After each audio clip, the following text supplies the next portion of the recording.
ደውላችሁ ይሄ ቤት አያምርም ያላችሁ ደንበኞቻችን የእናንተ ፍረዱኝ እስኪ። ይሄ ቤት አያምርም? እንደውም ከሰራተኛ ቤት እንጀምራለን። ይሄ ሰራተኛ ቤት ሻወር፣ ሽንት ቤት ያለው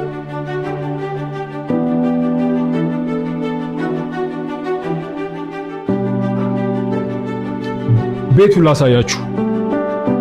ደውለ ይሄ ቤት አያምርም ትለኛለህ? ተመልከት እስኪ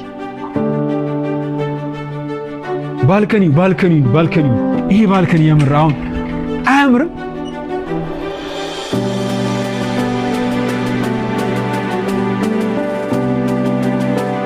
ደግሞ ኪችኑ ላሳያችሁ። ዘመናዊ ኪችን ቆንጆ ሳከር የተገጠመለት ለምግብ ሽታ እንዳያስቸግረው። ተመልከቱ ኪችን ካቢኔቱን እንዴት እንደሚያምር። አያምርም ነው ያልከኝ? መኝታ ቤቶቹን ደግሞ ላሳያችሁ።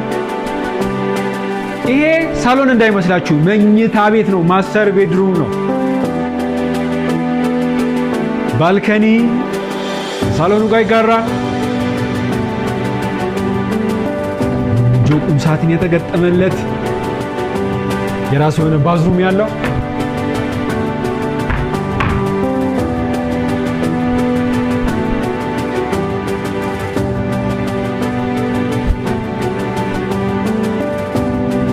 ሁለተኛው መኝታ ቤት ላሳያችሁ።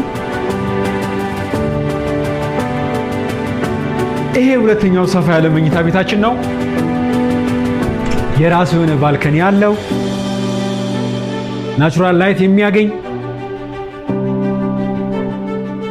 ሶስተኛው መኝታ ቤት ላሳያችሁ። ለልጆች መሆን የሚችል ለእንግዳ ማረፊያ መሆን የሚችል ሁለት አልጋ ማስቀመጥ የሚችል ኮመን ባዝሩም ላሳያችሁ።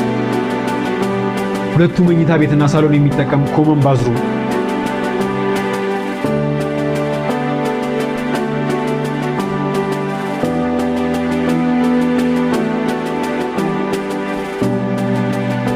ፍርዱን ለእናንተ ትቼላችኋለሁ። ይሄ ቤት ያምራል ወይስ አያምርም የሚለውን ኮመንት ላይ አሳውቁኝ። ይሄን ቤት የምትፈልጉ ታች ባለው ስልክ ደውሉልኝ።